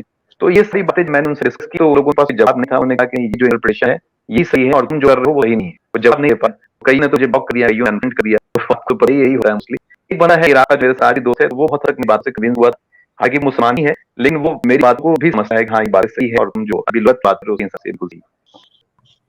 जी अच्छा, अगला सवाल आपसे ये है ताहिर भाई कि आप जो है वो आपके नजदीक हजरत मोहम्मद साहब जो है वो रसूल या नबी क्यों नहीं हो सकते, यानी क्या प्रॉब्लम नजर आता है आपको? ये मतलब खिलाफ बात है ना, एक आदमी कहे कि मैंने कुछ अजीब और अजीब चीजें देखी हैं, मुझे अल्लाह ने बताई हैं, उसे मान लो, तो ऐसी दुनिया में कितने लोग कहे गए ये बातें, सिर्फ एक ही का रसूल क्यों माना जाए? आप देखें ह्यूमन हिस्ट्री में तो ऐसी तो बातें कई लोग चले गए, लेकिन एक पीछे हम पड़ जाए कि यही है रसूलुल्लाह के। अभी हमारे यहाँ पर इतने सारे जो पड़े गए हैं फ्रॉड, बहुत से जेल में भी हैं, लाइक आसाम बापू, तो ये सारे लोग तो अपने आप को नबी रसूल नहीं बोलते, इनके लैंग्वेज में नबी रसूल नहीं है, इनके लैंग्वेज जो चीजें हैं आत्मज्ञान या इस तरह की चीजें, तो ये अपनी बातें करते हैं। तो भाई ऐसा ये जो क्लेम है कि हमने किसी गैबी ताकत के साथ कॉन्टेक्ट किया है और इस बात को तुम भी मानो, तो अगर कोई करता है तो ये बोलेगा नहीं तुम मानो, क्योंकि हमने तो देखा नहीं, तो हम क्यों मान लें कि आपकी किसी गैबी ताकत के साथ कॉन्टेक्ट हुई। और दूसरी बात है कि अगर वो रसूल हैं और वो एक ऐसी चीज पेश कर रहे हैं जो अल्लाह की तरफ से, इस पूरे कायनात के खालिक की तरफ से है, तो वो ऐसी बात होनी चाहिए जिसपे कोई कॉन्ट्रडिक्शन ना हो, जिसमें कोई कंफ्यूजन ना हो, और हर इंसान, चाहे वो पढ़ा लिखा हो चाहे वो ना हो, चाहे वो जाहिल हो चाहे वो किसी जगह से बिलोंग कर रहा हो, उस सारे इंसान को साइमल्टेनियसली एक ऐसी समझ में आनी चाहिए। क्या कुरान ऐसी किताब बिल्कुल। है? कुरान ऐसी किताब हालांकि बिल्कुल नहीं है। हालांकि जी। ताहिर भाई, कुरान तो इसका दावा नहीं करता है ना, सबसे बड़ा प्रॉब्लम ये है। वलक़द हाँ। यस्सरना कुरान लिज़िक्रि फ़हल मिन मुद्दकिर। जी, अल्लाह तो ये जी। दावा नहीं ना कि इसको इस ज़िक्र को उसके समझने के आसान बनाया है। और कई ये कई सब जगह अल्लाह ने तफ़सील से अल्लाह हाँ, ने खुद मुफ़स्सिल करके बयान किया है। जी। तो दावा तो जी, है, जी, जी। लेकिन उस हिसाब से देखा जाए तो ये क्लेम में कुरान जो है पूरा नहीं उतरता। इनके उलमा खुद कन्फ्यूज़ बैठे हैं। इन्हें खुद अक्ल नहीं है, खुद समझ में नहीं आ रहा है कि भई हकीकत क्या है? किसी के नज़दीक कुछ हकीकत है, ये उलमा का हल है। तो नॉर्मल इंसान की आप छोड़ ही दो। हाँ, मैं तो एक तालिम साहब मेरी बात हुई थी, वहीं जब सऊदी में था कि मैं हदीस के खिलाफ में था। तो मैं उनसे बस याजूज-माजूज के ऊपर मैंने पूछ दिया कि वो कहाँ है? मियाँ नज़र आते नहीं, आप कह रहे हैं कि आ गए। वो छुपे हुए हैं, कहीं पर दीवार काट रहे हैं, क्या है कि नहीं? कंफ्यूज़ हो गए, उन्होंने कहा नहीं, कहीं न कहीं तो होंगे, हम नहीं पहुँच पाए हैं। तो मैं बोला कि भाई, तो मैंने उनसे वो हदीस ली बुखारी की, बड़ी इंटरेस्टिंग हदीस है असल भाई। बुखारी में जी, हदीस क्या है कि आदम को अल्लाह कहेगा रोज़े महशर में कि आज तुम अपने बच्चों में से उन लोगों को अलग कर दो जो जहन्नम में जाने वाले हैं। आदम पूछेगा कि अब मुझे तो नहीं पता, तू बता दे। अल्लाह कहेगा कि हर 1000 में से 999 आदमी जहन्नम में जाएगा। जब अल्लाह के रसूल ने ये बात बताई तो जितने सहाबा काम थे उन सब चेहरे रंग बदल गया, सब बेचारे वो एक मायूस हो गया, यार 1000 में से 999 आएगा तो पता नहीं कौन है। तो अल्लाह के रसूल ने देखा उनकी अकल, तो रसूल क्या कहें कि खुशखबरी तुम लोगों के लिए कि हर 1000 में से एक जो है वो तुम्हें का होगा, और 999 जो होंगे वो याजूज व माजूज में से होंगे। तो मैं जब ये हदीस पढ़ा, मैं यार ये क्या मामला हुआ? मैंने सोचा कि महात्मा गांधी कहाँ है, अब्राहम लिंकन कहाँ है? मैंने वो इतने सारे जो हमारे बहुत सारे जो मुस्लिम भाई लोग कम होते हैं, इतने सारे जो इस फेथ पे की कोई किसी फेथ कोई इसी फेथ, वो कहाँ है? हम चले एक एक में आ गए, 900 1000 में से एक नाम हो गए। लेकिन ये 999 जो है वो तो याजूज माजूज जो तो दीवार के पीछे है। तो ये कौन है ये जो हमारे सामने रहे हैं? मैंने पूछा इमाम साहब से, तो इमाम साहब कंफ्यूज रह गए। वो कह रहे हैं कि ये पता नहीं ऐसी बातें समझ नहीं आ रही, मतलब जानने लगे बात को। मैंने कहा साहब इसके अंदर उतना मुझे गड़बड़ लगा कि जो किताब लिखा है किसी इंसान ने, इसने जैसी तैसी बातें सब उठा कर दी है, कहानी किससे जो है। तो एक हदीस आपको बताऊं, सेल बड़ी इंडस्ट्री जो उसी जमाने की बात बता रहा हूँ, उसमें जी, रसूलुल्लाह जो है ना, वो उनके पास एक साहबी आते हैं और वो आके कहते हैं कि मैं एक आदमी मिला और वो आदमी वो है दज्जाल, बताते हैं। रसूलुल्लाह बड़ी इंटरेस्टिंग पूछा भी, कुछ बताओ क्या है? सही मुस्लिम की हदीस, तो बताते हैं कि मैं गया था एक आइलैंड पे, एक आदमी देखा बंधा हुआ था, वो आपके बारे में पूछ रहा था, ऐसे करके भी हदीस बहुत लंबी चौड़ी हदीस। रसूलुल्लाह के उस पर रसूलुल्लाह सहाबा को कोई बातें बताते हैं कि वो आए तमिल बलदारी व्यापार में, और तमिल बलदारी ने ये सही बातें बताई और कन्फर्म कर दिया कि दज्जाल वहां है। तो उसके बाद सहाबा ने पूछा कि वो कहाँ पे, किस जगह पर, कौन से आइलैंड में? तो रसूलुल्लाह बोलते हैं कि वो मेरे ख्याल से वेस्ट में है। पहले बोलते हैं मेरे ख्याल से वेस्ट में है, बोलते हैं नहीं नहीं मेरे ख्याल वो साउथ में है। तो उसके बाद हाँ इशारा करके बोलते हैं नहीं नहीं मेरे ख्याल से ईस्ट में है, ईस्ट में। अब ये बताओ कि ये लोग पढ़ते हैं ये उलमा कराम ये हदीसों को, कि इनके जो क्या है कि रसूलुल्लाह जो बता है वो खुद कंफ्यूज है। हदीस में लिखा हुआ, मुस्लिम की हदीस में, अगली बार हम जब करेंगे तो हदीस में लाऊंगे आपके सामने, सुन्नत.com से, तो दिखाएंगे लोगों को क्या क्या मतलब ये किस तरह की बातें हैं। सोचिएगा, कोई सोचे तो उसको समझ में आ जाएगी यार, ये सब बहुत गड़बड़ है। बिल्कुल, बिल्कुल। और यानी यार मैं तो कहता हूँ कि हमारे जो मोमिन भाई है, वो ज़रा कुरान को तर्जुमे के साथ जो है वो पढ़े तो सही, शुरुआत तो करें। देखो यार आपको कुछ समझ में आता है या नहीं आता है। देखो कैसी अजीब लगी आपको उसमें बात जो है। आप कोशिश तो करो, आप शुरुआत तो करो और उसके बाद फिर खुद फैसला कर लो। आपके अंदर हाँ, सिर्फ ओवर कॉन्फिडेंस भरा हुआ है। जैसे ताहिर भाई ने कहा कि कभी देखे नहीं, पता नहीं है, और फिर दावा कर देते कि इसमें एक हर्फ का या ज़ेर ज़बर का कुछ बदलाव नहीं हुआ है। इतना ओवर कॉन्फिडेंस। बहुत ज्यादा ताज्जुब की बात मुझे लगी। जैसे चलो मैंने मुझसे एक भाई साहब थे, कुछ दिन पहले बात हो रही, तो उन्होंने डेयर दिया कि भाई तो जन्नत जा रहा है। मैं बोला मुझे खुशी तो है ना, जब अल्लाह मुझे खड़ा करेगा पूछेगा कि भाई तू बताया कि मेरे को जन्नत भेजा। मैं बोलूं भाई मैं तो तेरी किताब पढ़ी, तेरी किताब पढ़ के समझ में आया, मैं वो किया। तेरी किताब पे पता चला कि तू बोल रहा है अकल का इस्तेमाल नहीं करे, तू गलत ही डाल दे। तो मैं बोला क्या जिंदगी ने कर अकल इस्तेमाल कर, अकल इस्तेमाल किया तो पता चला कि भाई तो उस मामले तो बड़े। तो मैं वहां निकला, अब उस बात जहन्नम में डला। मैं वो तुमसे तो बेहतर हूँ, तुम जब आके बोलेगा तुम अपने किताब दे, तुमने पढ़ा कि नहीं पढ़ा, तो बोले नहीं पढ़ा, नहीं ऐसा हो तुमको इसी इस बेस पे तूने किताब बेचई के जहन्नम में डाल दे। तो तुमसे मैं तुम्हें बेहतर हूँ, मैंने पढ़ा, उसको समझने की कोशिश की और आज भी कर रहा हूँ, आगे कर रहूंगा। मैं ऐसा नहीं कि किसी भी चीज को गलत तरीके से पेश करूँ, जो उसकी बातें हैं जो उसमें लिखा हुआ मैं तुम्हारे सामने वही बात कर रहा हूँ।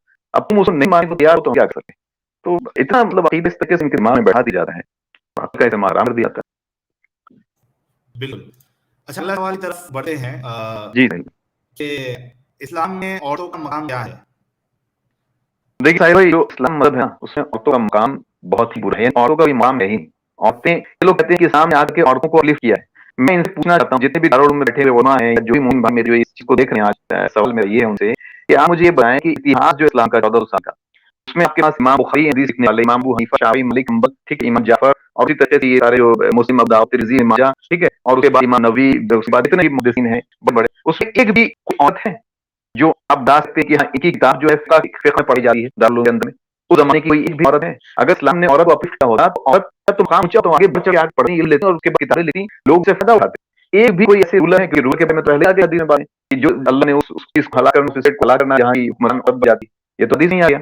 वही कहें कि इस्लाम ने औरतों को अपलिफ्ट किया है। आप देखें रसूलुल्लाह जो है वो जो हदीस उसमें ईद की नमाज पढ़ा के आते हैं और कहते हैं औरतों की तरफ देख करके क्या है, औरतों तुम्हारा से डरो, ज़रा इज्जत करो, मैंने जहन्नम में मेजॉरिटी तुमको देखा है किस बात पे भाई, औरत की जिंदगी एक ही मर्द के मुकाबले में औरत की जिंदगी कितनी स्ट्रगलिंग होती है, हर महीने में उसको पेन झेलना पड़ता है, फालतू बर्डन से निकलता है, जो भी स्ट्रक्चर उसके अंदर जो बना हुआ है उसके हिसाब से, और साथ साथ बच्चे जब उसके पेट में आ जाते हैं उसके बाद देखिए कितनी स्ट्रगलिंग लाइफ पूरी हो जाती है, वहां से लेकर के जब तक उसका बच्चा हयात होता है तब तक उस औरत जो है पूरा का पूरा ध्यान उस बच्चे पे लगाता है, रात रात जाकर उसको दूध पिलाना, रात में जाकर जो है उसका वाटर और प्यार साफ करना, कितनी हर काम करना चूहे में, आज तो हमारे पास इतना आसान हो गया साहिब भाई कि लाइट जाया और उसके बाद अब जो है चले गए पानी लाए नल से सब चीजें धो ली, पहले जमाने में ऐसा नहीं था, बाल्टी से निकाल निकाल कर या कुएं से पानी खींच करके जो है औरतों को सारा काम करना पड़ा था, धुएं फूक फूक कर जो है रोटी बनानी पड़ती थी, कितनी स्ट्रगलिंग लाइफ और की, और ये बयास नहीं से आप चाहिए एक मेरिट हमारे हन में देखिए किस बात है भाई, क्या ऐसा करना एक तरफ कह रहे हैं कि और तक हदीस में आता है कि मर्द औरत मर्द का हक अदा नहीं करती, अगर उसके जख्म से बहन बहता हुआ पीप भी है जान चाटती है तो याद नहीं करती, मैं तो पढ़ के तजुब कर रहा हूँ, ये कौन सी बात है, तो आप देखिए इस्लाम में क्या हुआ है, पहले खदीजा थी वो बिजनेस वुमन थी, बहुत बड़ी बिजनेस वुमन थी, इस्लाम में आने के बाद एक हाउस वाइफ कर गई,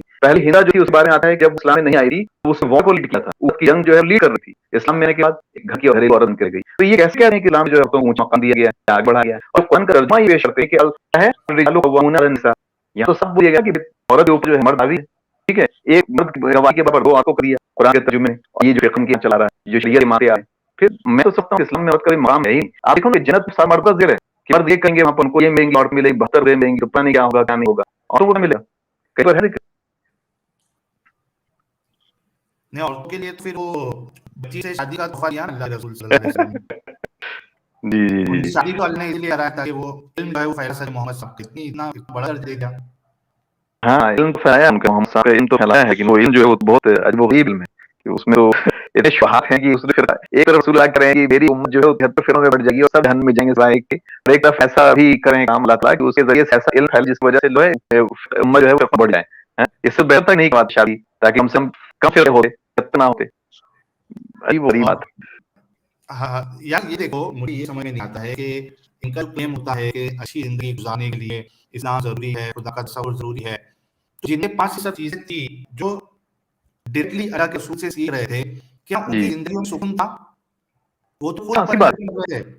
हाँ सही बात है सही ये बात है इस चीज़ का जवाब मुझे आज तक नहीं मिला कि ये जो मौलवी हालात है, ये स्ट्रीम करते हैं, ये कहते हैं कि एथियस्ट जो है वैसा होता है, डिप्रेशन कल शायद मेरे ख्याल से इन्होंने एक स्ट्रीम की मुफ्ती यासिर साहब ने कि डिप्रेशन में रहते हैं, जिंदगी अच्छी नहीं होती है, ऐसी नहीं होती है। जो अच्छा बराए रास्त रसूलुल्लाह से सीख रहे थे, उनकी जिंदगियां क्या थी? हाँ सही लड़ाइयों बात है में, जंग में, मरने को निकली, क्या असर बिल्कुल हुआ? बिल्कुल सही बात है बिल्कुल वो जो मौलवी पूरी हज़रात जो मदरसे में अल्लाह के कुरान को सीख कर बच्चों को सिखाते हैं, उन पे क्या असर हुआ है कि वो बच्चों को नहीं छोड़ रहे हैं? हाँ सही क्या बात देखिए कितने केस हो रहे हैं कितने केस नजर आते हैं तो सोचने की बात है तो अब देखिए ना आपकी अगर आप किसी हम लोग इंसान हैं और इंसान होने के हमारे में फर्क क्या है कि हम जानवर की तरह नहीं है कि हम जानवर क्या करते हैं ना उनके पास जबान कोई है लैंग्वेज है तो झगड़ा करके कोई भी काम कर लेते हैं टेक्स करना हो तो झगड़ा करके लोग आपस में जो जीता है कर लेता है खाना मिलता है तो झगड़ा कर लेता है कि मैं खाऊंगा जानवर अलग है हम इंसान है हम क्या करते हैं शोर इस्तेमाल करते हैं बात चीज से मामला सुलझाते हैं अब इनके पास मामला को सुलझाने के लिए देखिए पाकिस्तान में क्या हो दो एक मस्जिद में जो है ब्लास्ट हुआ से लोग मर गए तो आप क्यों ऐसी हरकत क्यों करो ये काम तो जानवर कर सकता था जानवर भी नहीं करता बेसिकली जानवर ऐसे ही करा ये काम आप क्यों करो एक तरफ आप कह रहे हो अल्लाह जो है वो फैसला कर देगा क़यामत के दिन में जो सही रास्ते पे वो सही है जो गलत रास्ते पे एक तरफ आप ही फैसला करने तुले हुए हो जब कोई बात आपके सामने पेश की जा रही है मुहज़्ज़ब तरीके से पेश की जा रही है हम कर रहे हैं राही भाई आप कर रहे हैं कोई भी कर रहे हैं हम एक तरीके से बात हो रहे हैं कि देखिए इसके अंदर ये बातें हैं और ये आप पढ़ें आके आप फिल्म लें और उसके बाद आए तो उस बात को गुफ्तगू करते हैं हम मुहज़्ज़ब तरीके से बात कर रहे हैं फिर भी आप जो है बेचैन हो जाते हैं आप गाली गलौज पे जाते हैं और इल्जाम धरने पे जाते हैं कि यहूदी है इसके पीछे तो पता नहीं आ रहे पता नहीं क्या चीजें अजीब गरीब बात तो ये क्या है शऊर है ही हमारा मैं तो समझता हूँ कि शऊर बिल्कुल खाली है मेरे हिसाब से बिल्कुल, तो बताने का ये मकसद था कोई किताब है वो किसी की जिंदगी जो है ना बदल नहीं सकती, अगर बदलनी होती तो सहाबा की जिंदगी में सुकून और अमन आ जाता, वो खुद जो है उनके कल नहीं किए जाते, आपस में लड़ाइयां नहीं होती।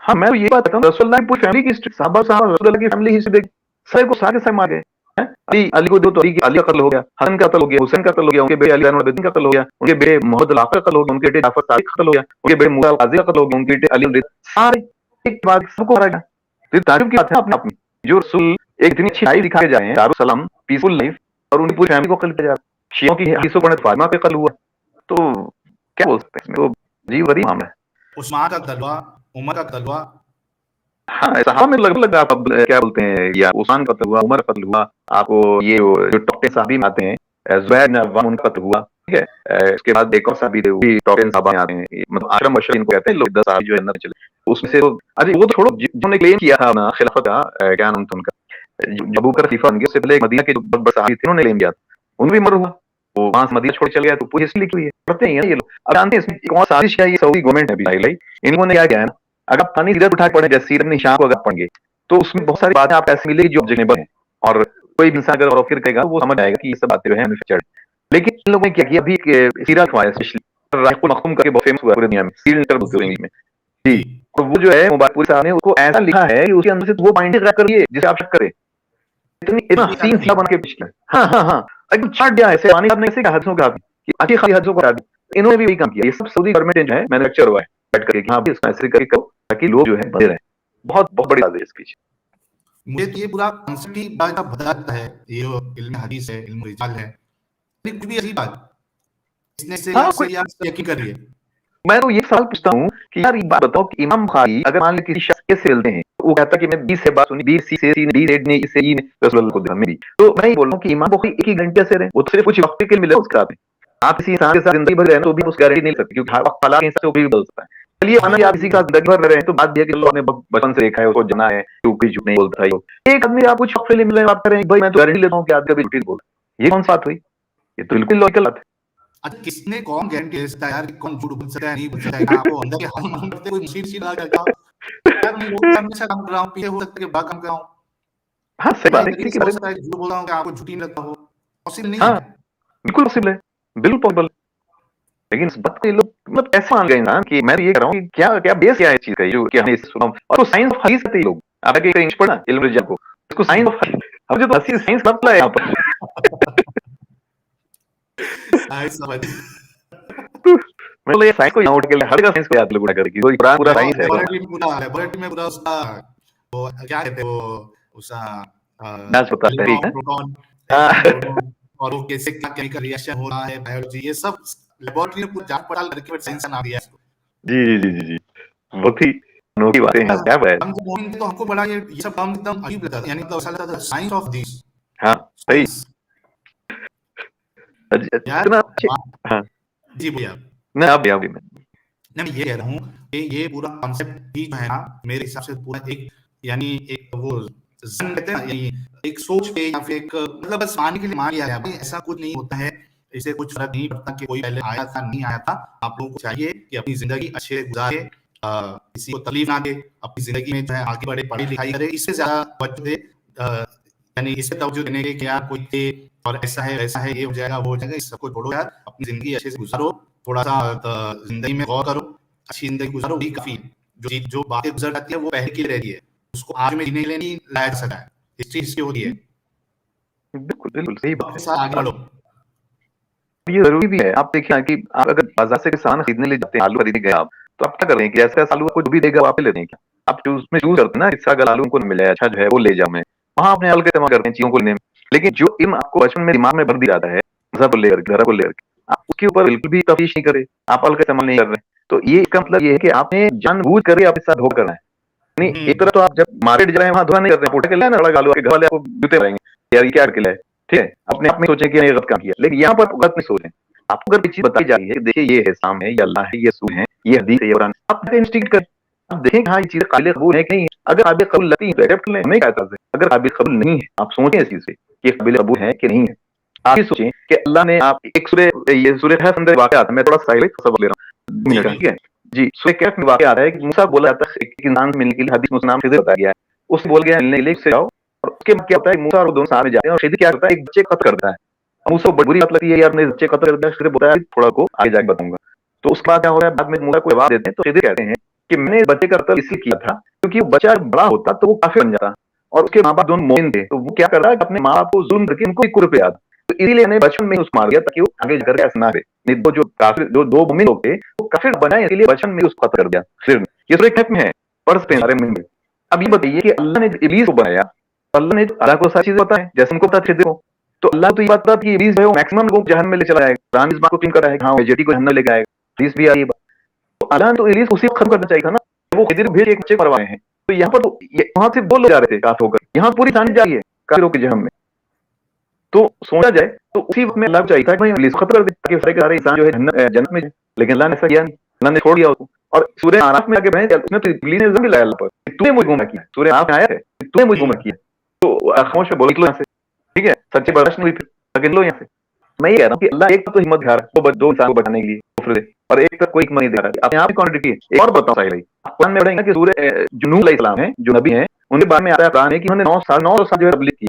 एक और तुझे और पता होगी 9.5 साल उन्होंने तबलीग किया, कुरान के अंदर आया है। मैंने एक माँ बाप साथ रही थी, तो मैंने सिर्फ फैसिलिटी क्वेश्चन उनसे कर दिया कि तो वो सिर्फ कौन की तरफ नबी बना के भेजे गए नूह अलैहिस्सलाम, और अल्लाह के रसूल तो पूरी दुनिया के लिए हिदायत और रहनुमाई बन के भेजे गए।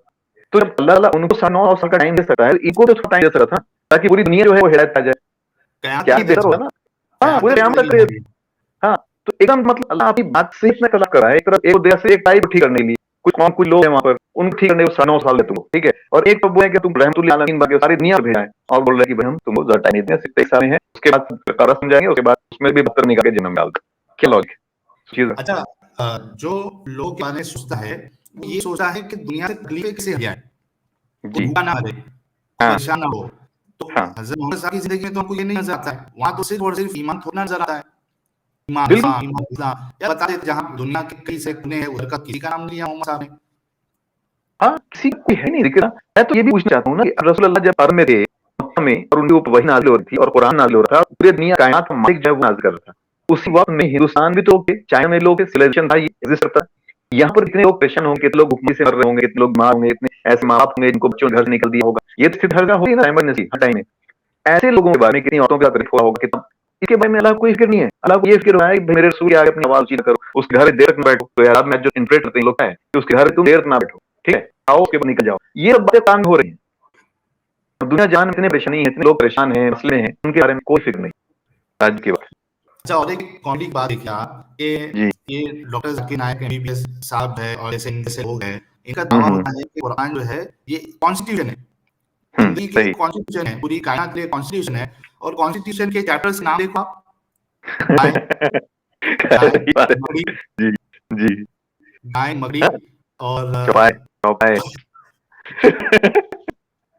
यार कुछ तो सोचो यार मेरे मुसलमान भाइयों, मैं हाथ जोड़ के आपसे रिक्वेस्ट करना चाहता हूँ कि कुछ तो सोचो।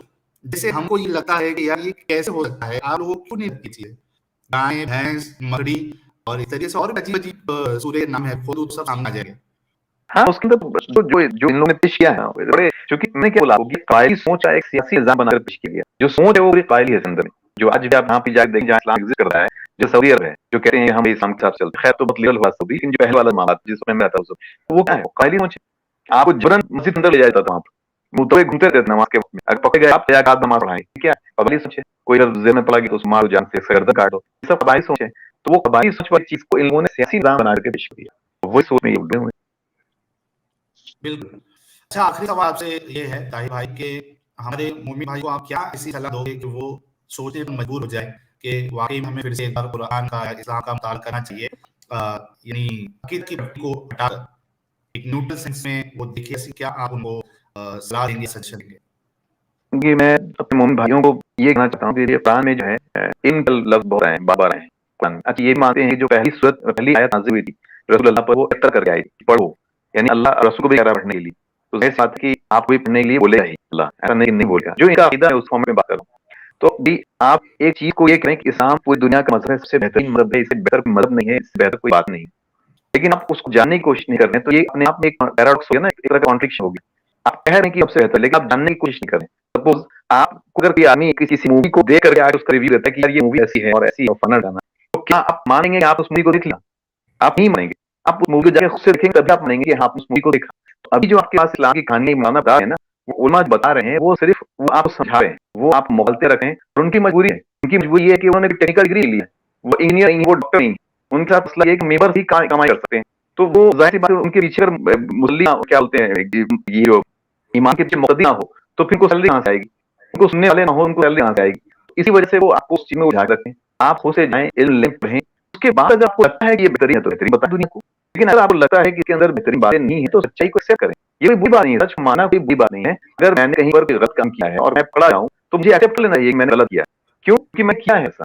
तो अगर इस अक़ीदे में ऐसी कोई चीज़ नज़र आ रही है जो गैर मनतकी है, जो अनसाइंटिफिक है, जो इलॉजिकल है, जो इमोरल है, उसको एक्सेप्ट कीजिए, हाँ ये चीज़ है जो गलत है। और उसके बाद बताइए। मैं इनसे पूछना चाहता हूँ, रसूलुल्लाह की पूरी फैमिली का कत्ल हुआ, क्या आप बोलेंगे सही है? हुसैन के बारे में पूरा वाक़या करबला सब पता है, उनको काटा गया, उनके गर्दन जो है कहीं और घोड़े जो है बांध के उनके गले को है घसीटा गया, ये सारा वाक़या लिखा हुआ, क्या आप कहेंगे ये सही है? आप कहेंगे ना कि गलत है। क्यों? क्योंकि अल्लाह तो आदमी हमें गलत कहता है। तो उसी तरीके से जब आप पूरे हदीस को मुताला देंगे, कुरान का मुताला देंगे, तो आपको ऐसी बातें सामने आ जाएँगी, जो आपको पता चल जाएगा कि ये इमोरल है, ये अनसाइंटिफिक है, ये इलॉजिकल है और ये बिल्कुल ही जो है वो गैर मंतकी है, यानी किसी भी हाल में मंतक के हिसाब से सही नहीं है। तो आप उसको मानें उस चीज़ को कि हाँ, ये चीज़ सही है और ये गलत है। जो बात अच्छी है वो मैं भी मानता हूँ कि हाँ, बहुत सारी बातें अच्छी हैं जो मैं आज भी बता रहा हूँ कि मुझे जो इस्लाम वज़्फ़ा जो रेखा बताई है साहिब भाई, वो मुझे बहुत पसंद है, वज़्फ़ा जो रेखा है और जी। मैं आज भी मुँह हाथ धोता हूँ, मैं उसी पैटर्न फॉलो करता हूँ। वो असल में क्या है कि पानी उस वक़्त जब वज़ू किया गया था, ये अरब का नहीं है बेसिकली, ये फ़ारसी का ट्रेडिशन है, बाद में अरबी में आया है ये। फारसियों मैंने जब ना सुना हदीस ये फारसियों का ट्रेडिशन है, ज़ोस्ट्रियन जो मज़हब है ना ज़राथुस्त्रा का, उसके अंदर वज़ू है। जी, तो रीज़न उसके अंदर बताया इनका रीज़न नहीं बताया, इनके खाली बोला कि तुमको ऐसा वज़ू करना है, क्योंकि उन्होंने कॉपी पेस्ट किया था। ज़राथुस्त्रा में जाके आप पढ़ेंगे तो वो उन्होंने रीज़न भी बताया कि ऐसा क्यों करना है। तो उस ज़माने में पानी की पहचान 3 तरीके से होती थी। पानी को लोग हाथ में लेके पहले तो देखते थे कि पानी साफ है कि नहीं, और उसको सूंघ कर देखते थे कि पानी जो है वो बदबू नहीं कर रहा है और पानी को मुँह लेके चेक करते कि पानी साफ नहीं है। तो इसलिए लोगों ने वज़ू जो तरीका बताया था, उसमें शुरुआत में पानी को हाथ लिया, हाथ धोया, फिर उसके बाद उन्होंने मुँह में लिया पानी, फिर नाक में लिया पानी, इस तरह से जो है वज़ू लोगों ने दिया। तो मुझे आज पसंद है, मैं आज भी करता हूँ। चाहे किसी मज़हब से हो, अगर कोई अच्छी चीज़ है तो आदमी उसको करता भी है और लोगों को कहता भी है कि हाँ, ये अच्छी बात है। मुझे क्या प्रॉब्लम है कि मैं अच्छी बात को बोल रहा हूँ। लेकिन जो बातें अजीब-गरीब हैं और जिसको आज के ज़माने में मुस्लिम कोई भी इंसान कबूल नहीं कर सकता, उसको जबरन आप क्यों कबूल कर रहे हैं? बिना पढ़े, बिना देखे हुए, सिर्फ उलमा की बात को मान के। सिनेमा आप देख रहे हैं और आप मान लिया कि रिव्यू दे रहा है वही बताया कि हाँ, सबसे बढ़िया सिनेमा है। That's it. जी साहिब भाई। बिल्कुल, बिल्कुल। तो बात यही है कि लोगों को गौर-फ़िक्र करना चाहिए और गौर करना चाहिए कि यार क्या हम वाक़ई में अपनी ज़िंदगियाँ जो है वो ख़राब नहीं कर रहे हैं इन चीज़ों पे यकीन करके और मानकर। अच्छा, यकीन की बात होती तो भी ठीक चल जाता है भाई। ये तो पूरा आपको फ़ॉलो करना है पूरा। सबसे बड़ा प्रॉब्लम ये है, सिर्फ़ मानने तक महदूद नहीं है ना, सीमित नहीं है। जी, जी, जी। कोई चीज़ सिर्फ़ मानने तक ही है। उसके बाद ये कम भी ना होता है। वो करते हैं ना आपको लाइफ़ भर। हाँ, ज़िंदगी ये छोड़ो, एक ऑफ़िस छोड़ो, एक पढ़ाई छोड़ो, पहले जाके नमाज़ पढ़ो। जी, ये एक तरह की गुलामी है और मैं नहीं चाह रहा हूँ अगले इसमें आऊँ केमिस्ट्री में आके, तो मैं फिर बताऊँगा कि ये गुलामी कितनी बुरी तरह से जो है मुसलमान जो पैदा होते हैं उनको पीछे रखने में, यानी वो आज दिन पूरी दुनिया जब इल्म का ज़माना आया है, यूरोप में रेनेसां के बाद में, तो पूरी दुनिया आगे नहीं कर रही है, लेकिन मुसलमान आगे नहीं निकल पाए। आप देख सकते हैं कि इल्म के मामले में या दूसरे जो चीज़ें सामने आई हैं, बहुत सारे लोग आर्टिस्ट होते हैं, एक्टर्स होते हैं, सिंगर्स होते हैं, मुसलमान जो है वो हर जगह पीछे रह जा रहे हैं। यहाँ हिंदुस्तान में फिर थोड़ा मौका मिल गया। आप ये बताएँ सऊदी अरब के अंदर पिछले 100 साल का इतिहास है, एक भी मोहम्मद रफ़ी हुआ, एक भी शाहरुख खान हुआ, बल्कि क्या नहीं हो सकता था वहाँ पे? हो सकता था। लेकिन जिस तरीके से इस मज़हब में दिमाग को कैद किया जाता है, दिमाग की सोच को कैद किया जाता है और उसको एक लिमिटेड वे में जो है बताया जाता है कि आपको सुबह से लेकर ये 5 टाइम का नमाज़ है, उसको पढ़ना है, अल्लाह के साथ ज़्यादा से ज़्यादा जुड़े रहना है, तस्बीह करते रहना है, ठीक है? 1 महीने का रोज़ा मिलाएगा, आपको रोज़ा रखना है। दिमाग में किसी भी तरह का वसवसा है तो शैतान का वसवसा है। पूरे तरीके से जो है उनको बाँध दिया जाता है। वो उस चीज़ से बाहर नहीं निकल पाते, जिसकी वजह से आज देखिए कि दुनिया में दूसरी कौम बहुत तरक्की करके आगे नहीं कर रही। लेकिन मुसलमान हैं, वो इल्म में तो बहुत पीछे हैं, दूसरे मामलात भी पीछे ही रह जाते हैं, क्योंकि उनके यहाँ हमेशा से लेकिन एक चेंजेस आपको नज़र आएगा ताहिर भाई, अगर आज की तारीख में देखें आप तो मुसलमान जो है वो एंटरटेनमेंट की इंडस्ट्री में भी काफ़ी आगे बढ़ जाए हैं। टिकटॉक उठा के देख लीजिए आपको मुसलमान मिलेंगे, फ़िल्म इंडस्ट्री देख लीजिए मुसलमान मिलेंगे, सीरियल देख लीजिए मुसलमान मिलेंगे, टीवी देखने वाले मुसलमान मिलेंगे, टाइम पास करने वाले मुसलमान मिलेंगे। मतलब आज की तारीख में थोड़ा चेंजेस तो मुझे नज़र आ रहा है कि लोग जो है वो थोड़ा दुनिया की तरफ भी आ रहे हैं और कुछ-कुछ चीज़ें हैं जो कट्टरता जो है वो भी जाननी चाहिए, कम होनी चाहिए, वरना थोड़ा-थोड़ा तो असर हो रहा है लोगों में। बिल्कुल आई लगी जो अभी जो टाइम है ना इंटरनेट का, सब लोगों के पास मोबाइल पहुँच गया है। तो क्या है कि एक इंडिविजुअल के पास भी ये इल्म पहुँच रहा है। जैसे आपकी स्ट्रीम को 12-1300 लोग देख रहे हैं। ये 12-1300 लोग जो देख रहे हैं, उस बहुत सारे मुमिन भाई भी हैं। तो वो भी देख रहे हैं जी, तो ज़ाहिर-सी बात है कि कहीं न कहीं उनके दिमाग पे हमारी बातें असर तो करेंगी। अगर वो सोचने वाले हैं, अगर शऊर का इस्तेमाल करना चाहते हैं, तो उनके दिमाग में तो ये बातें आएँगी कि हाँ भाई देखा जाए, करके पढ़ा जाए। तो ऐसे करके लोग निकल रहे हैं इस जहाँ से। और जो आपने कहा एंटरटेनमेंट इंडस्ट्री तो हाँ, उसमें तो हर शुरू से मैंने देखा है क्योंकि टैलेंटेड बहुत लोग हो रहे हैं। जैसे ही हमारे पास एक्टर को देखिए आप, सिंगर्स को देखिए पहले ज़माने क्या करते थे। लेकिन पहले ज़माने आप देख सकते हैं कि जिस ज़माने में वो लोग आए थे, जिस साहिल लुधियानवी साहब का ज़माना था, उस वक़्त में बहुत सारे एक्टर को अपना नाम बदल के आना पड़ता था, स्टेज नाम रखना पड़ता था, एक्ट्रेस भी अलग ही करना पड़ता था। मजबूरी ये होती थी कि ना क्रिटिसिज़्म हो रहा था उनका, अकीदे की वजह से। तो जैसे हमारे बहुत फेमस सिंगर हैं मोहम्मद रफ़ी हिंदुस्तान के, उनके घर में जो है गाना बजाना नहीं हो रहा था। उनका अपना इंटरव्यू है मोहम्मद रफ़ी साहब का और उनकी बहुत दिलचस्पी थी गाने से। तो उन्होंने कहा कि मेरे घर वाले मैं भी में एक लाया था और फाइनली जो है गाने में जीत गया, यानी मौसीकी है उसको जीत मिली। तो इस तरह का माहौल हर जगह होता है और कंपैरेटिवली अगर देखा जाए तो जितना पॉपुलेशन है मुसलमान की पूरी दुनिया में तो ये बहुत आगे होने चाहिए, काफ़ी सारे लोग होने चाहिए थे, मीडिया में या क्या बोलते हैं जो फिलॉसफी है, रिसर्च है, इन सब चीज़ों में। लेकिन उसके मुकाबले में आप देख सकते हैं कि लोग बहुत कम रहे हैं। लेकिन आपने जो कहा मैं बात से पूरी तरह से मुत्तफ़िक हूँ सैल भाई, कि पिछले जो जैसे इंटरनेट का दौर आया है तब से बदलाव काफ़ी तेज़ी से आ रहा है। ये बहुत अच्छी बात अच्छा। आप कह रहे हैं अच्छी बात है और ये मिस्टर ई साहब कह रहे हैं ये सब क़यामत की निशानियाँ हैं, जो मुस्लिम गुमराह हो रहे हैं। है। हाँ, तो ये क़यामत तो रसूल अल्लाह तो कह गए कि अना वल क़यामा कहा है। उनसे मैं पूछना चाहूँगा 2 उँगली दिखाई ऐसे करके कि अना वल क़यामा कहा है। तो वो कह रहे थे बस सही क़यामत आगे सामने। लेकिन 1400 साल हो गया अभी तक है नहीं, इंतज़ार चला है। दज्जाल भी नहीं है, याजूज माजूज भी नहीं निकला। और एक तो हदीस बुखारी की हदीस है कि हज जो है वो कंटिन्यू रहेगा यहाँ तक कि याजूज माजूज जब वो निकल जाएँ और उसमें फिर शुरा का नरेशन आ रहा है बीच में बुखारी में कहते हैं कि क़यामत से पहले हज जो है एक बार बंद हुआ और क़यामत से पहले हज कई बार बंद चुका, अभी कोरोना काल में बंद हुआ। तो याजुज माजुज नहीं, वो क़यामत आएगी कब? ऐसी कैसी गोलियां दी हैं लोगों को, और एक जमाने में जी। हम भी मानते थे और लोग आज भी मान रहे हैं, पढ़े लिखे हैं, डॉक्टर है, इंजीनियर है, सब है, लेकिन ये सब गूंगी को मान रहे हैं। बड़ी अजीब बात है। जी, वही तो बात है, ठीक है। बड़ी अजीब बात है। लोगों को सोचना चाहिए यार, लोगों को सोचना चाहिए कि हमें उल्लू बनाया गया है, ऐसी सब कोई चीज़ नहीं है। वो जैसा मूवी देखो ज़रा, वो जो कार्टून और वो साइ-फाई क्या कहते हैं, वो सब मूवीज़ होती है ना, सब इसमें हाँ, हाँ, हाँ। अजीब-गरीब चीज़ें भाई, शक्तिमान देख लो आप लोग। ये जी, इसी जी, तरीके जी। से जिस तरीके से वो सीरियल बनाया गया है ना, उसी तरीके से हकीकत ज़िंदगी में हमारे सामने ऐसी चीज़ें पेश की गई है। इस तरीके से सही बात। होगा, यमराज जाएगा और ये होगा, वो होगा, ऐसा होगा, इतनी लंबी उम्रें होंगी। ये सब चीज़ें जो है ना, तुमने बेचा गया है। हाँ, इस बात को समझें, इस बात को सोचें, थोड़ा गौर करें कि कोई भी चीज़ आप ही सोचें कि बिना देखे हुए आप किसी चीज़ की गवाही कैसे दे रहे हो और उसपे आप ऐसा टीका लगा रहे हो कि भई मतलब कि इंसान जो है इतना बढ़े हुए आप मान लो कि सब कुछ उसके अंदर कुछ बदला नहीं है और क्या बोलते हैं, इंसान जो है वो दुनिया का सबसे खूबसूरत मज़हब है, उसके मुकाबले में कुछ नहीं है दुनिया में। मरने के बाद ज़िंदगी के बारे में इतना श्योर हुआ, जी आज तक दुनिया में कोई मर कर वापस आया है? कोई भी मर कर वापस नहीं आया दुनिया में। जब कोई मर के वापस नहीं आया तो कैसे पता चला कि मरने के बाद क्या होगा? अरे ये अर्शिका कह रहे हातिम सही दिखा है साहिल भाई। बिल्कुल आप सही कह रहे हो। स्टार्टअप से थोड़े देर पहले मैंने देखा कि हातिम की मूवी, मेरे ख्याल से वही मूवी है ये जितेंद्र की शायद मूवी है। नहीं, वो जी, हातिम जी। का ही है। हाँ, वो जंतर की मूवी आती है, सही। 7 सवाल पूछ रहे थे ना, 7 सवाल उसको पूरा करना होता हाँ, है। हाँ। जी, जी, जी, और जी। उस अरे मेरे को देख के हँसी आ रही थी, क्योंकि मेरे ज़हन में चल रहा था कि वो यानी इस्लामिक मूवी उसको बनाया गया है और उसमें वो जो एक्टर्स हैं, उनके कपड़े आप देखो, बेईद का हुँ। चेन खुला हुआ है और डांस हो रहा है। मैं बोला यार ये तो मुसलमान इसको हरम सा करते थे पहले। सही बात है, सही बात है। जी। अच्छा, एक नया नया जो बेवकूफ़ी इंटरनेट पे ये रील्स के ज़रिए से फैलाई जा रही है, देखा मैंने। ये मेरे ख्याल से वो ये जे के लोग हैं, जो पैसे को पैसे बोलते हैं ना, पैसे। ये कुछ ऐसे हाँ, हाँ, हाँ। यूट्यूबर्स लोग आए हैं, पैसे पैसे करते हैं। वो इस तरीके से वो तब 20-25 सेकंड में एक स्टोरी ऐसी बना देते हैं ना कि एकदम अजीब सी स्टोरी। एक चचा रहते हैं बड़े दाढ़ी वाले, और हुँ, हुँ। वो अपने बेटे को याद करते हैं, कुछ तकलीफ होती है उनको। हुँ, तो हुँ। जो दुकान पे रहते हैं वो भाड़ देना होता है, वो पैसे नहीं होते, तो बोलते हैं कि यार मैं कहाँ से दूँ? तो उनका बेटा जो है वो गड्डी भेजता है इसी हाथ से। वो लाके देता अच्छा। है कि आप आपके बेटे ने भेजा है। तो चचा जो है, चचा परेशान हो जाते हैं। बोलते हैं, हाँ, "अरे!" हाँ। और वो एकदम ऐसा फिल्माया जाता है ना कि यानी सामने वाला एकदम पागल हो जाए। तो वो चचा जो है थोड़ा शॉक में आ जाते हैं। तो पीछे उसका बेटा जो है, वो एक्चुअली उनका बेटा वो मर गया होता है। लेकिन पीछे भूत बन करके जो है, पीछे फर्स्ट ही ऐसे देख रहा होता है, मेरे बाप की मैंने मदद की है। ऐसा। तो ये नई-नई अच्छा। चीज़ें अच्छा, उसपे लाइक्स कितने? यार हम इतनी मेहनत करके वीडियोज़ बनाते हैं, तो लोग इतना लाइक भी नहीं करते। उसपे लाइक देखो, उस लाखों में लाइक्स हैं। अजीब मामला, सही बात है, सही बात है। मैंने देखा है भाई ऐसी क्या चीज़ें समझ बहुत। गया तुमको? उसने क्या किया तूने? क्या ऐसा छक गया? तो ये इस तरफ भी लोग जो है बेवकूफ़ी की तरफ जा रहे हैं। लोगों को चाहिए कि ये सब बेवकूफ़ी में ना पड़े और थोड़ा अकल से ज़रा सोचें। तो ख़ैर ताहिर भाई, बहुत अच्छा लगा कि आप जो है वो आए और आपने अपनी बातें रखी। बहुत अच्छे तरीके से आपने समझाया, और उम्मीद है कि जो 1300 साढ़े 1300 लोग देख रहे हैं, उनको भी आपकी बातें अच्छी लगी होगी और समझ में आई होंगी। और कई सारे जो मुसलमान हमको सुन रहे हैं, देख रहे हैं, फिर से कहता हूँ मेरे भाइयों, मेरे दोस्तों, मेरे अज़ीज़ों, मैं बिल्कुल आपसे नफ़रत नहीं करता हूँ या आपसे मुझे कोई बैर नहीं है। आपकी फ़िक्र है मुझे, आपसे मोहब्बत है, आपसे प्यार है। इस तरीके से बाकी इंसानों से मुझे प्यार है, उस तरीके से आपसे भी प्यार है, मोहब्बत है। और इसी मोहब्बत की वजह से मैं ये चीज़ें आप सबके सामने लाता हूँ कि आप लोग बातों पे गौर करिए। यार आप लोग हम क्या बताते हैं, उस पे गौर करिए, आप सोचिए। फ़िक्र दिए और उसके बाद फिर आप जो है गालियाँ मुझे देना है, उसके बाद दीजिए। पहले ये तो देखिए जो बात बताई जा रही है, वो वैसी है भी या नहीं है? जो रेफ़रेंस से दिए जा रहे हैं, वो वैसे है भी या नहीं है? आप देख लीजिए पहले। बिल्कुल। साहिब भाई, यहाँ तो पे एक चीज़ मैं थोड़ा-सा ऐड कर दूँ जाते-जाते। तो हाँ, जी, आपसे सवाल नहीं है मेरे ख्याल से, तो मैं उससे पहले बस एक चीज़ अपने मुसलमान भाइयों से एक चीज़ कहना चाहता हूँ। कुरान में सूरह फुरक़ान है, 25 नंबर सूरा है, उसकी 30 नंबर आयत है। और उस आयत में है, वक़ाल रसूल या बिन कौम इत्तख़ज़ू हाज़ल क़ुरआन महजूरा। ओहो वहाँ हो! पर बहुत ज़बरदस्त जी, आयत लगता है पढ़ने के लिए। जी। अब इस आयत में है कि रसूल साहब कह रहे हैं कि उन्होंने कहा, पास्ट टेंस में है, लेकिन इसका जो इंटरप्रिटेशन करते हैं उलमा वो कहते हैं कि क़यामत के दिन की बात है।